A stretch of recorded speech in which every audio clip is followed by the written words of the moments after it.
느헤미야서 9장 9절로 22절까지입니다. 9장 9절로 22절까지 같이 한 목소리로 읽겠습니다. 시작. 주께서 우리 조상들이 애굽에서 고난받는 것을 감찰하시며 홍해에서 그들의 부르짖음을 들으시고 이적과 기사를 베푸사 바로와 그의 모든 신하와 그의 나라 온 백성을 치셨사오니 이는 그들이 우리의 조상들에게 교만하게 행함을 아셨습니다. 주께서 오늘과 같이 명예를 얻으셨나이다.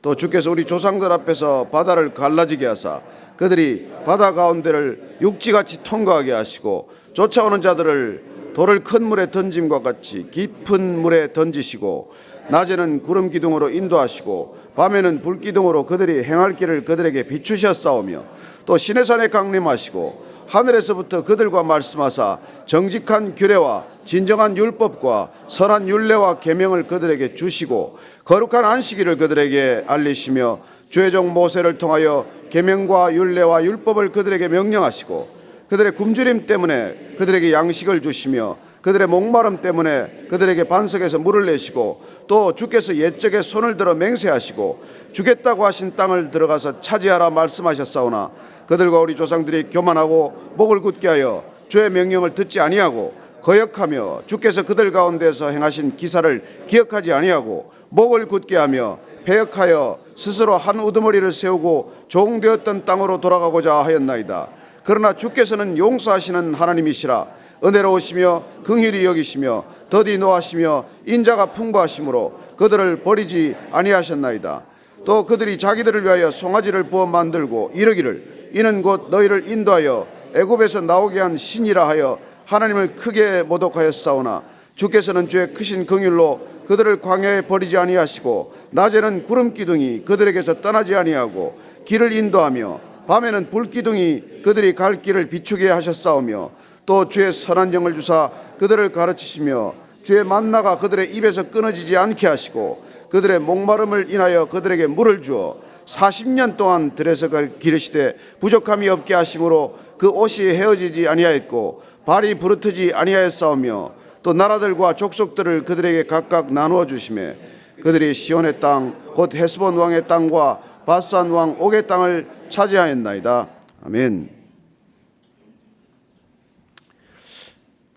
우리 신앙이 하나님 앞에 설 때 비로소 우리의 모든 것들이 환한 대낮에 드러나듯 그렇게 드러나는 것이죠. 하나님을 알아간다는 것, 그건 사실 나를 알아가는 것과 불가분입니다. 하나님 앞에 섰을 때 비로소 나는 내가 누구인지를 알게 되고 내가 누구인지를 알아갈수록 또 하나님의 어미하심과 위대하심과 인자하심과 성실하심을 알게 되는 것이죠. 어떻게 나 같은 죄인이 있을 수 있나, 여기 서 있을 수 있나, 이걸 알게 되기 때문입니다. 여러분, 사실 우리 신앙의 길은 죄의 깊이를 더할수록 죄가 깨달아질수록 은혜가 커지는 것 아닙니까? 우리가 기쁨을 잃어버리는 것, 은혜를 알지 못하는 까닭은 내가 누구인지를 몰랐어요. 나 같은 죄인이 정말 어떤 죄인인지를 알기만 하면 우리는 하나님 앞에서 전혀 다른 태도를 갖게 되고 이웃들과의 관계도 전혀 다른 관계로 들어가게 됩니다. 우리가 남을 비판하는 까닭, 남을 그렇게 정죄하는 까닭은 내 죄에 둔감하기 때문이 아닙니까? 그러나 이런 죄인이 여기까지 하나님께서 인도해 주신 것을 우리가 깨닫기 시작하면 그야말로 하나님이 어떤 분인지를 우리가 경탄하게 되는 것이죠. 경외하게 되는 것이죠. 공경하게 되는 것이고 경배하게 되는 것입니다. 경배하려고 애를 써서 되는 게 아니지 않습니까? 우리가 누군가를 억지로 사랑한다는 게 되지 않지 않습니까? 그러나 누군지를 알면 사랑할 수 있고 누군지를 알면 우리가 가까이 다가갈 수 있는 것이죠. 오늘 우리 이 읽은 본문 말씀은 이스라엘 백성들은 아마 어릴 때부터 귀가 따갑도록 듣는 말이고 그야말로 토라를 배워가면서 날마다 없지만 반복해서 기억하는 일들입니다. 어린아이들에게 말씀을 가르치기 위해서, 신명기를 가르치기 위해서, 레위기를 가르치기 위해서 그 이스라엘 백성들에게 끊임없이 이 토라를 읽히고 암송하게 하고 그렇게 하는 것이죠. 저는 여러분들이 성경을 날마다 읽어가면서 이 성경이 암송되기를 바라고, 그리고 날마다 기억되기를 바랍니다. 하나님이 어떤 분인지를 여러분이 친히 경험한 것들이 있겠지만, 그러나 이 성경을 통해서 기록된 하나님, 놀랍게도 이스라엘 백성들을 출애굽시키시고 그야말로 홍해를 건너게 하시고, 그리고 그 광야를 어떻게 견디게 하셨는지를 우리가 기억하는 까닭은, 또 기억해야 되는 까닭은, 날마다 반복해서 기억하기를 애써야 하는 까닭은 우리의 삶 자체가 광야를 통과하고 있거나 또 광야를 기억해야 하는 삶이기 때문이죠.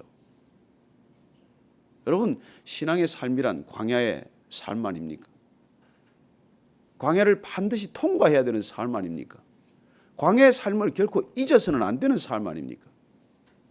우리가 광야를 기억할 수만 있다면, 여러분, 광야는 내 힘으로는 절대 통과할 수 없는 곳이에요. 광야를 한번 여러분들이 조금이라도 걸어보거나 그곳을 한번 지나가 본 분들은 그 광야란 결코 혼자서 건너갈 수 없는 곳입니다. 사막도 어렵지만 광야도 마찬가지예요. 내 힘으로 그 광야를 못 건너갑니다. 요즘도 차를 타고 가다가 자칫 차가 멈추게 되거나 차가 무슨 사고를 일으키면 거기서 급한 도움이 나타나지 않으면 살기가 어려운 곳인데, 그걸 걸어서 어떻게 갑니까? 광야란 걸어서 지나갈 수 있는 곳이 아니지 않습니까? 정말 40도가 넘는 태양, 그런 장렬하는 태양 밑에서 단 5분 10분을 못 걸어갑니다. 그 길을 40년간 걸었다고 생각해 보시죠. 40년간. 여러분들이 지금 단 3년도 견디기가 어려운데 40년간을 광야를 전전했다는 것은 하나님의 분명한 목적이 있고 하나님의 선하신 뜻이 있었다는 것입니다. 그래서 광야는 되돌이켜서 은혜지, 사실 지나가는 동안 우리가 은혜임을 알기가 어려운 것이죠. 그럼에도 불구하고 하나님께서 반드시 믿음의 사람들은 광야를 통과하게 하십니다. 광야로 인도하시고 광야를 건너가게 하시고 광야를 기억하게 하십니다. 예수님께서 이 땅에 오셔서 세례받고 나서 처음 하는 일이 뭡니까?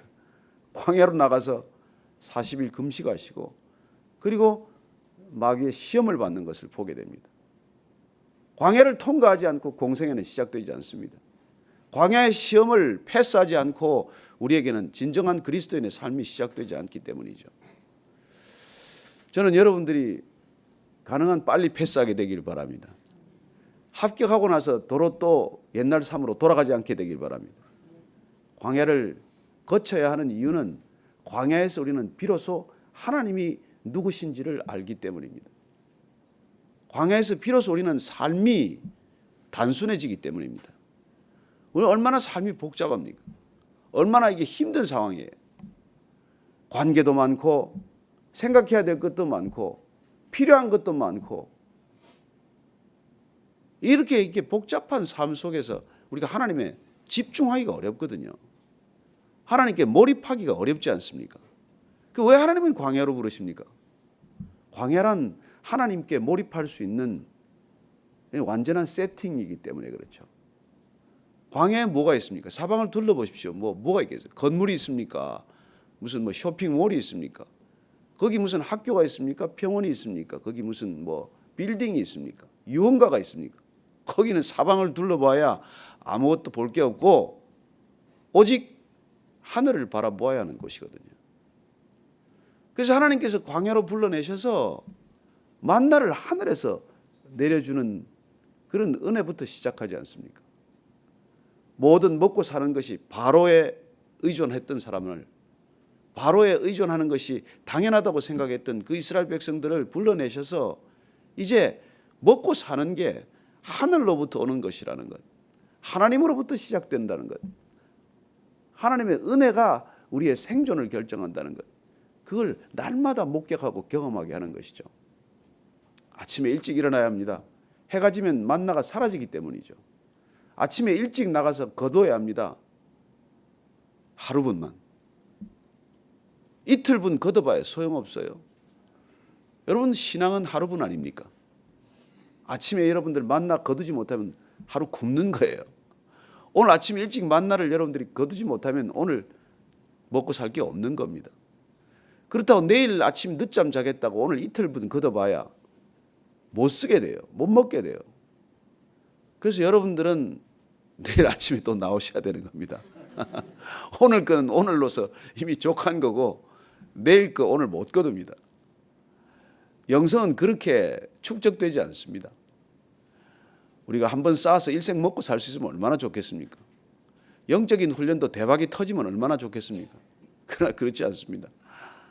누구도 신앙의 거인은 없고 영성의 거인은 없습니다. 오늘 하루 버틸 수 있으면 다행이고 오늘 하루 넘어지지 않으면 은혜입니다. 저는 여러분들이 오늘 아침에 거둔 영의 양식으로 오늘 하루 먹고 사는데 만족하게 되기를 바랍니다. 그리고 어제의 영성으로 오늘 살겠다고 생각하지 않게 되기를 바랍니다. 어제는 이미 지나간 시간이요. 어제는 이미 끝난 시간이에요. 우리에게는 어쩌면 지금 당장 지금만이 있을 뿐입니다. 지금 내가 하나님과 함께 있느냐? 지금 내가 주님을 붙들고 있느냐? 지금 내가 그분과 동행하고 있느냐? 이게 저와 여러분들의 영성을 결정하는 것이죠. 그분이 느껴지지 않으면, 그분이 내게 내 안에 계신다는 믿음이 없으면 우리는 하늘의 사람이 아닙니다. 우리는 어쩌면 이 육신의 목숨을 지니고 사는 동안 놓치는 순간순간마다 우리는 땅의 사람이요, 육의 사람이요, 우리는 탐욕의 사람이기 때문이죠. 오늘 이 본문은 여러분들이 읽고 읽었던 본문입니다. 이미 출애굽기를 통해서 여러분들이 읽으셨고 또 민수기를 통해서 반복되는 모세 설교를 통해서도 읽었던 말씀들이고, 그리고 오늘 또 이 말씀들을 한번 기억하게 되는 것이죠. 9절 보니까 주께서 우리 조상들이 애굽에서 고난받는 것을 감찰하시며 홍해에서 그들의 부르짖음을 들으시고, 저는 이 부르짖음을 들으시고 이 말씀이 참 좋아요. 우리의 부르짖음을 들으신다는 것, 여러분의 부르짖음에 응답하신다는 것, 여러분들의 기도를 듣고 계신다는 것, 여러분 우리가 이게 기도하는 근거 아닙니까? 하나님 귀가 먹으셨다고 생각이 되면 기도를 어떻게 하겠습니까? 내 기도를 들으시나 안 들으시나 의심이 된다면 무슨 기도에 능력이 있겠습니까? 저는 안심하고 기도하십시오. 하나님께서 들으십니다. 이 들으신다는 게 너무 좋아요. 들으신다는 것은요, 듣는다는 것은 여러 가지 뜻이 있습니다. 궁극적으로는 하나님께서 응답하신다는 뜻입니다. 우리의 책무는 올려드는 것이고 하나님께서는 받으시고 응답하시는 게 하나님의 책임 아닙니까? 그러니까 우리가 기도하는 순간 우리의 면책 사유가 생기는 것이죠. 저는 직장에서 위 상관한테 보고하지 않고 맨날 하다가 야단 맞는 모습을 많이 봅니다. 보고하고 허락받아서 하면은 모든 책임이 윗사람한테 가는데 본인이 그 일을 다 결정해놓고 그리고 일을 추진하다가 일이 잘 안 됐을 때 보고해봐야 욕만 뭐 시컷 얻어먹는 거죠. 시작하기 전에 이 얘기했으면 문제될 게 없는데 일을 자기가 주도적으로 혼자 시작했다가 감당할 수 없을 때 일을 하니까 그렇게 되는 것이죠. 저는 여러분들이 무슨 일을 시작하기 전에 하나님한테 보고하고 시작하게 되길 바랍니다. 하나님께서 보고 들으시면 책임은 하나님께로 이미 이제 전해진 것입니다. 여러분들은 그 일의 성사와 관계없이 책임은 없습니다. 하나님께 말씀드렸지 않았습니까? 근데 내가 하라고 그랬냐? 근데 문제가 복잡해지지만 하나님께 말씀드리고 하나님께서 편안함을 주셨다면, 샬롬을 주셨다면 하나님께서 반드시 응답하십니다. 부르짖었더니 샬롬을 주셨죠. 홍해에서 건져내셨습니다. 놀랍게도 이스라엘 백성들은 그 부르짖음에서 기적을 경험하는 것이죠. 그리고 이적과 기사를 베푸셨습니다. 기사는 일 자체에 포커스가 있는 뜻이고 이적은 그 일을 통해서, 기적을 통해서, 사건을 통해서 어떤 주어지는 의미에 초점을 맞춘 것이죠. 그래서 우리의 신앙은 이적과 기사를 경험하는 일입니다. 내 힘으로 되지 않는 일이 되는 것을 보는 것이고, 그리고 그 일들을 통해서 하나님이 어떤 분인지를 알아가는 것, 그게 우리 신앙의 중요한 본질 아닙니까? 또 주께서 우리 조상들 앞에서 바다를 갈라지게 하사 그들이 바다 가운데서 육지같이 통과하게 하시고, 그리고 쫓아오는 자들을 돌을 큰 물에 던짐같이 깊은 물에 던지시고, 낮에는 구름 기둥으로 인도하시고 밤에는 불 기둥으로 그들이 행할 길을 그들에게 비추셨사오며, 또 시내산에 강림하시고 하늘에서부터 더 그들과 말씀하사 정직한 규례와 진정한 율법과 선한 율례와 계명을 그들에게 주시고 거룩한 안식일을 그들에게 알리시며 주의 종 모세를 통하여 계명과 율례와 율법을 그들에게 설명하시고. 여러분, 이거 하나하나 읽어가면서 이 여러분들에게 이런 삶이 있었다는 기억이 안 떠오르십니까? 이거 우리 얘기 아닙니까? 이스라엘 백성들만의 얘기입니까? 여러분, 성경이 이스라엘 백성들의 역사책으로 읽히면 무슨 능력이 되겠습니까? 저는 여러분들이 한 절 한 절을 읽을 때 우리의 삶이 이렇게 인도하심을 받았다는 것을 기억하고 그리고 감사할 수 있게 되길 바랍니다. 우리는 건널 수 없는 강을 건넜습니다. 우리 힘으로 건널 수 없는 바다를 이미 건너온 사람들이에요. 우리는 날마다 하나님께서 부어주시는 은혜로 여기까지 온 것입니다. 그게 깨달아져야 되는 것이죠. 그게 감사해야 되는 것 아닙니까? 별로 감사의 표정이 없는 분들은 정말 한번 깊이 묵상하게 되길 바랍니다. 신앙은 묵상의 깊이가 필요합니다. 저는 여러분들이 내 과거가 해석이 되고 주님께서 어떻게 여기까지 인도하셨는지를 날마다 감사할 수 있게 되길 바랍니다. 여기까지 어떻게 오셨습니까? 우리 힘으로 왔습니까? 우리가 잘나서 왔습니까? 아니요. 정말 예수님께서 우리를 덮어주시고 허물을 가려주시고 그리고 광야를 우리 혼자 걷게 하지 않으셨습니다. 그때 뭐 그런 글 있지 않습니까? 내가 모래밭을 쭉 걸어왔는데 보니까 어느 순간 아니 발이 4개, 발자국이 4개인데 갑자기 발자국이 2개만 있고 나머지 발자국이 사라졌다는 것 아닙니까? 그래서 나중에 보니까 그때 그 어려운 시기에 주님께서 나를 업고 가셨다는 것을 알게 되었습니다. 발자국이 4개에서 2개로 사라진 까닭은 그분께서 우리를 업고 가셨기 때문이다. 주기철 목사님 말씀대로 내가 십자가를 진 줄 알았는데 십자가가 나를 지고 갔구나, 그렇게 생각했다는 것이죠. 그래서 고난은 우리를 지고 가는 십자가와 같은 것입니다. 우리가 고난을 지고 간다고 생각했는데 나중에 지나고 보면 고난이 우리를 지고 간 거예요. 아멘 안 하십니까? 아프리카에서 급류가 있거나 강을 만나면은 그 강을 건널 때 반드시 큰 돌을 하나 잡아서 그 돌을 안고 강을 건너게 됩니다. 그 돌이 무겁지만은 버리고 싶지만은 그 돌을 놓치는 순간 떠내려가는 거예요. 급류에 휩쓸리게 되는 거예요. 물살에 그냥 떠내려가는 겁니다. 물살에 휩쓸려가지 않는 길은 그 바위를 안고 끝까지 강을 건너가는 거예요. 여러분, 고난을 버리면 편할 것 같습니까? 세상에 떠내려가요. 고난 때문에 우리는 세상과 정면으로 이렇게 응시하면서 고난 너머에 있는 하나님을 바라보기 시작하는 것이지, 고난이 없으면 여러분 금방 우리는 세상 속에, 세상의 급류 속에 그냥 떠내려가는 존재들이에요. 우린 그렇게 거룩한 존재들이 아닙니다. 그래서 여러분들은 이 돌덩이를 절대 버리지 마십시오. 이 세상을 지나갈 때 돌이 클수록 좋습니다. 안전해요. 작은 돌 가지고 공기놀이 하면 좋을 것 같습니까? 아니요.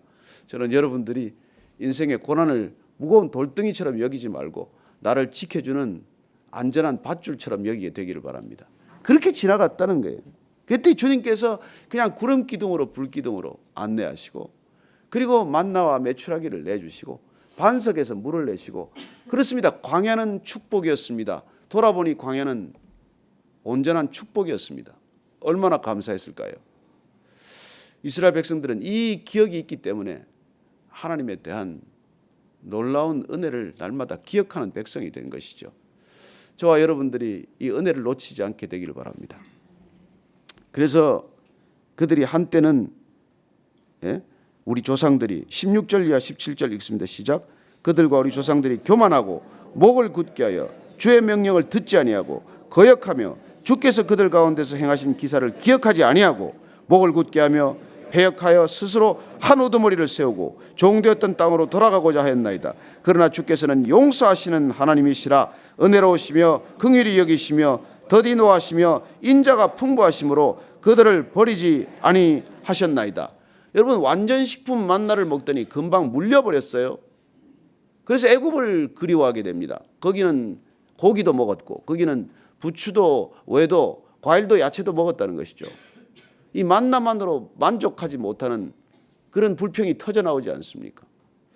그리고는 그들에게 모세를 치고 누군가를 지도자를 세워서 다시 애굽으로 돌아가자고 하는 그런 불경스러운 일들이 터져나오고 말았습니다. 이상한 일이죠. 먹고 살만하면 그렇습니다. 신기한 일이죠. 여유가 생기면 그렇습니다. 그래서 꼭 과거를 그리워하고 과거로 돌아가고자 하고 죄악으로 다시 돌이키고자 하는 이 끈질긴 죄의 본성들을 우리가 갖고 있는 것이죠. 기억을 놓치는 순간, 감사의 끈을 놓치는 순간, 그 은혜의 돌을 버리는 순간 우리는 그냥 한순간에 다시 유혹으로 빠져드는 모습을 보게 됩니다. 얼마나 많은 죄악을 되풀이했을까요? 이들은 결국 가나안 땅에 들어가서도 그 죄악을 반복하지 않습니까? 하나님께서 부르짖어 살려주면 그 은혜를 경험하기가 무섭게 다시 우상으로 달려가고, 그리고 또 음란해지고, 또 하나님께서 블레셋 사람들의 손에 붙이시면 또 부르짖고 하는 그런 악순환을 거듭하는 모습을 보게 됩니다. 왜냐하면 광야에서 40년을 그렇게 훈련받고도 그 뿌리가 빠지지 않은 사람들 때문이겠죠. 저는 오늘 이 말씀을 보면서 우리가 주님께서 어떤 분이신지를 다시 한번 기억해 보십시다. 은혜로우시며 긍휼히 여기시며 더디 노하시며 인자가 풍부하심으로 그들을 버리지 아니하셨나이다. 아멘 하십니까? 저는 하나님이 이런 분임을 우리가 날마다 찬양할 수 있게 되길 바랍니다. 우리를 버리지 않으셨기에 우리는 다시 예배 자리에 나왔습니다.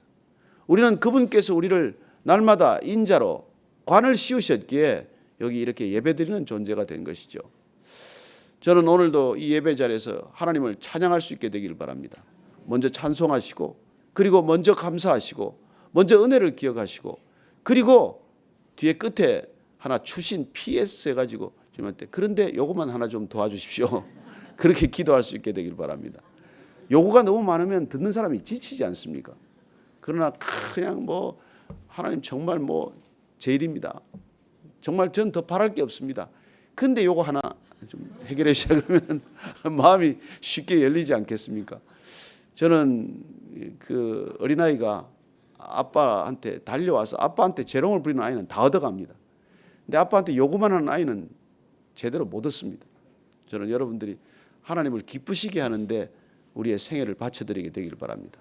그때 하나님께서는 그 기쁨에 겨워서 하나님께서는 모든 것을 우리에게 다 허락하실 줄로 믿습니다. 예수님께서 아버지를 그렇게 즐겁게 기쁘게 하였더니 하나님께서 나한테 모든 하늘과 땅의 권세를 주셨다고 말씀하십니다. 저는 아버지의 마음에 합한 자가 되어서 여러분들이 하나님 마음에 합한 자가 되었기 때문에 하나님의 모든 권세와 하나님의 모든 축복을 받으신 줄로 믿으시기 바랍니다. 아멘 하십니까? 기쁘십니까? 오늘 정말 그 기쁨이 하루 종일 빼앗기지 않는 기쁨 되시겠습니까? 누가 옆구리를 쿡 찔러도, 누가 뒤에 와서 머리를 때려도, 누가 발을 밟아도, 누가 당신 욕을 했다고 그렇게 얘기를 들리는데도 그래도 기뻐하시겠습니까? 그게 능력이에요. 그게 능력이에요. 그때도 우리가 기쁨을 빼앗기지 않으면 그때 우리는 하나님의 사람입니다. 땅을 살지만 이미 하늘의 사람으로 사는 것이죠. 오늘 하루가 그런 하늘의 사람의 하루가 되기를 축원합니다. 오늘 기도하실 때 그래서 오늘은 감사 기도를 많이 하십시다. 하나님 감사의 제목을 한 100개쯤 올려드리고 떠나십시다. 그리고 나머지 답답한 거는 그때 추신으로 하나만 올리고 오늘 가는 그런 기도가 되길 바랍니다. 같이 오늘 감사의 제목을 한없이 생각하면서 한번 기뻐하는 기도를 드리겠습니다. 하나님 아버지, 그렇습니다. 이스라엘 백성들이 고백했던 것처럼 40년 동안 부족한 것이 없었습니다. 옷이 헤어지지 않았습니다. 발이 부르트지 않았습니다. 또 나라와 족속들을 붙여주셨습니다. 가나안 땅을 허락하셨습니다. 하나님, 모든 것 하나님께로부터 허락하지 않은 것 없습니다. 우리 인생을 돌이켜도 그렇습니다. 하나님, 우리가 부모님의 태를 거쳐 여기 왔습니다. 이 땅에 왔습니다. 고난의 시간이 있었지만 고난을 견딜 힘을 주셨습니다. 굶주릴 때가 있었지만 굶주려 죽지 않게 하셨습니다. 하나님, 마음에 드는 옷이 아닐지라도 수치를 가려주셨습니다.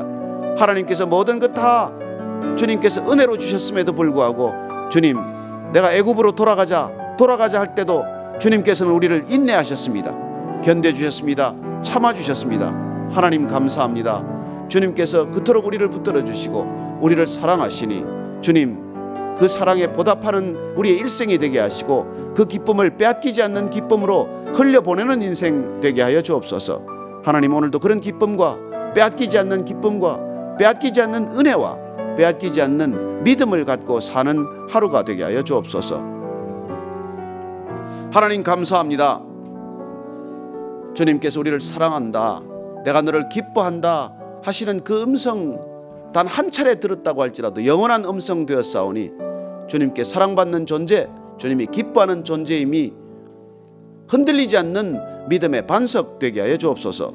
이제는 우리 구주 예수 그리스도의 은혜와 아버지의 사랑과 성령의 은혜가 오늘 믿음을 따라 살기로 결단하고 구름기둥 불기둥을 따라서 하나님과 광야를 통과하기로 결정한 이 자리에 고개 숙인 모든 성령의 사람들, 믿음의 사람들, 광야의 사람들 위해 지금부터 영원까지 함께 하시기를 간절히 축원하옵나이다. 아멘.